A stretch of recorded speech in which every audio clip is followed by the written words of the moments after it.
Election అప్డేట్స్ను అందరికంటే ముందుగానే తెలుసుకోవాలంటే ఈరోజే ఆర్టీవీ లైవ్ యాప్ని మీ మొబైల్లో డౌన్లోడ్ చేసుకోండి. 416వ సంవత్సరం లోపల మన కల్పగూరు వాస్తవులైనటువంటి శౌర్య రామినేడు రెడ్డి రాజుల కాలం లోపల తమ కులదైవమైనటువంటి శ్రీరంగంలో కొలువు తీరినటువంటి రంగనాథ స్వామిని దర్శించుకొని అటువంటి దేవాలయాన్ని అటువంటి తమ కులదైవాన్ని తమ రాజ్యం లోపల స్థాపన కావించుకుందామని మనస్సు లోపల కోరికతోని శ్రీరంగంలోనే సాలగ్రామశిలైనటువంటి దశావతారాలతోని శ్రీదేవి భూదేవి సమేతుడైనటువంటి రంగనాథ స్వామిని మరి ఆ శ్రీరంగం లోపల ఈ రంగనాథుని మూల విగ్రహాన్ని తయారు చేయించి అక్కడ నుంచి తీసుకొని వచ్చి తమ రాజ్యం లోపల అనువైన ప్రదేశాన్ని వెతుకుతూ మాంజీరా పరివాహక ప్రాంతమైనటువంటి ప్రస్తుతం ఉన్నటువంటి అందోలు తెల్లని పాలరాతి గుట్టలతో ఉన్నటువంటి అందోలు గ్రామాన్ని చూసుకొని మంజీరా పరివాహక ప్రాంతం లోపల తమ దేవేరి అయినటువంటి ఆండాలు దేవి పైన దేవి యొక్క పేరు మీదుగా ఆండోలు అని అప్పుడు నామకరణం గావించి ఆండాలుపురము అని అప్పటిలో నామకరణం గావించి మొట్టమొదటిగా విగ్రహాన్ని దేవాలయాన్ని ప్రతిష్టాపన గావించి తర్వాత శత్రు దుర్భేర్యమైనటువంటి కోటలతోని 3 గౌనులతోని 36 బుర్జులతోని ఈ యొక్క గ్రామాన్ని రాజ్యాన్ని నిర్మాణం చేసి కల్పగూరు నుంచి రాజధానిని అందోలుకు మార్చుకొని పరిపాలన సాగించినాడు శౌర్య రామినేడు కల్పగూరు వాస్తవ్యుడు. అటువంటి వైభవంగా సాగినటువంటి ఈ దేవాలయము కాలక్రమేణా తురుష్కుల దండయాత్ర కాలం లోపల కొంత బయట భాగము భిన్నము కాగా శార్దూల బిరుదాంకిత అయినటువంటి రాయ్ భగిన్ శంకరాంబ అయినటువంటి రాణి ఆ యొక్క రాణి ఈ దేవాలయాన్ని పునర్నిర్మాణం గావించి ఈ దేవాలయానికి కావాల్సినటువంటి మంటపాలు అటువంటివి కూడా ఏర్పాటు చేసి ఈ యొక్క సుభిక్షమైనటువంటి పరిపాలన సాగించింది. కాలక్రమే 20 సంవత్సరాల పూర్వం నుంచి జై బజరంగ్ దళ్ సేవా సమితి అందోలు గ్రామ ప్రజల సహకారంతో దినదినాభివృద్ధి చెందుతూ ప్రస్తుతము అంతకు పూర్వము ఒక 5 సంవత్సరాల కింద ఈ యొక్క దేవాలయం లోపల ధ్వజస్తంభ ప్రతిష్టాపన గావించి దేవాలయానికి మరమ్మతులు చేయించినాము. అప్పుడు కూడా ఆ ధ్వజస్తంభన ప్రతిష్టాపన కార్యక్రమం లోపల అప్పుడు దామోదర్ రాజనరసింహ గారే కానీ మిగతా వారు కూడా సహకారాలతోని 5 సంవత్సరాల కింద దేవాలయం లోపల కొద్దిగా పునర్వైభవం ప్రారంభమైంది. దామోదర్ రాజనరసింహ గారు దేవాలయాన్ని సందర్శించి స్వామివారికి మరి వారికి ఏ యొక్క జన్మల అనుబంధమో కానీ వారే వచ్చి మరి మేము అడగగానే దేవాలయానికి రథం చేపిస్తామన్నారు.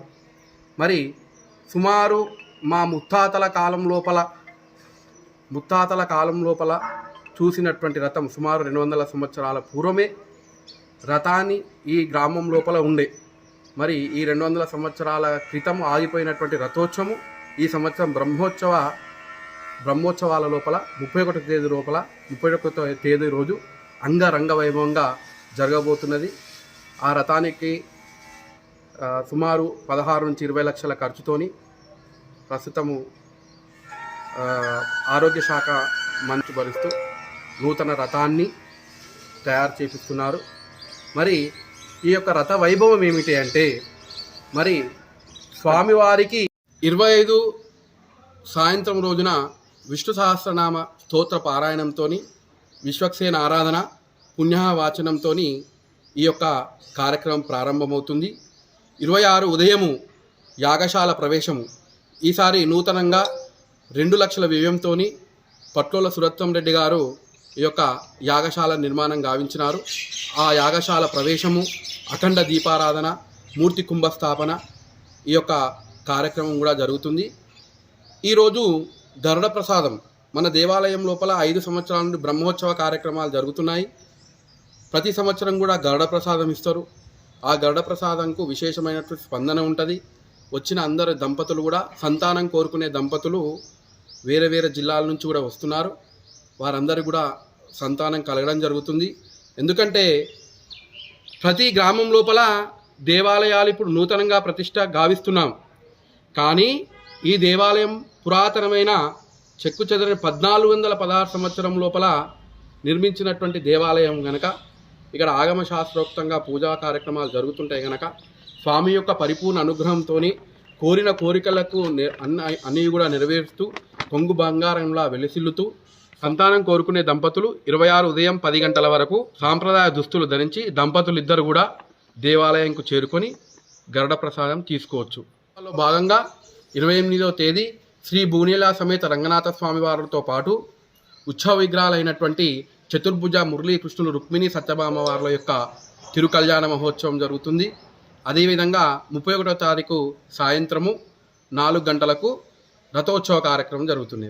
రథ ప్రతిష్ట గ్రామంలో జరుగుతుంది కనుక గ్రామంలోని ఆడబడుచులందరూ కూడా ఈ యొక్క రథ ప్రతిష్ట క్రతువు లోపల పాల్గొని స్వామి యొక్క అనుగ్రహాన్ని పొందరు. నా పేరు బాలబ్రహ్మచారి, బైరోజు బాలబ్రహ్మచారి. మాది సొంతము కొల్లాపూర్ తాలూకా పెంట్లవెల్లి గ్రామం, మహబూబ్ నగర్ డిస్టిక్. మా పూర్వీకులు రథాకారులు అన్నమాట. వాళ్ళు ఆ సంగమేశ్వరము, కేశంపేట, గోపాల్పేట, గద్వాల, కర్నూలు, మొంటిమిట్ట ఇలాంటి పుణ్యక్షేత్రాల్లో రథాలు చేశారు. అయితే అదే వారసత్వంగా నేను 4వ తరం. అదే వారసత్వంగా ఈ యొక్క అంతరించిపోతున్నటువంటి ఈ కళను, రథాకార కళను మరి పునరుద్ధరించాలనే ఉద్దేశంతో నేను ఫార్మర్ సర్వీస్ కోఆపరేటివ్ సొసైటీ లిమిటెడ్లో ఫీల్డ్ ఆఫీసర్గా 16 ఇయర్స్ పనిచేసి ఇంకా 8 సంవత్సరాలు ఉండగానే వాలంటరీ రిటైర్మెంట్ తీసుకొని ఈ యొక్క రథాలు తయారు చేసేటువంటి వృత్తిని మేము కొనసాగిస్తున్నాము. మేము విశ్వకర్మలము. పూర్వం నుంచి మా తాత ముత్తాతలు కూడా శిల్పాచార్యులు.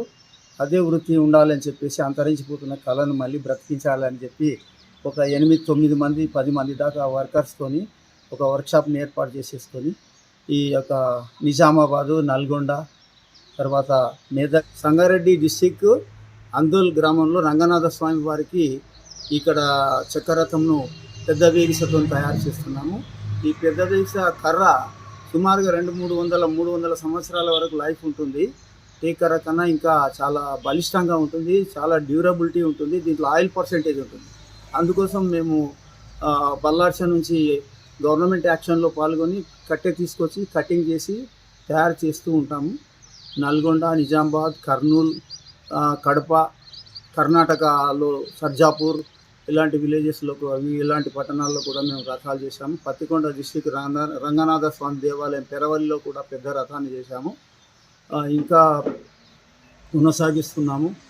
ఈ యొక్క కళను బ్రతికించాలనే ఉద్దేశంతోనే నేను వాలంటరీ రిటైర్మెంట్ తీసుకొని ఒక 10 మందికి ఉపాధి కల్పిస్తూ ఈ కళను కొనసాగిస్తున్నాను.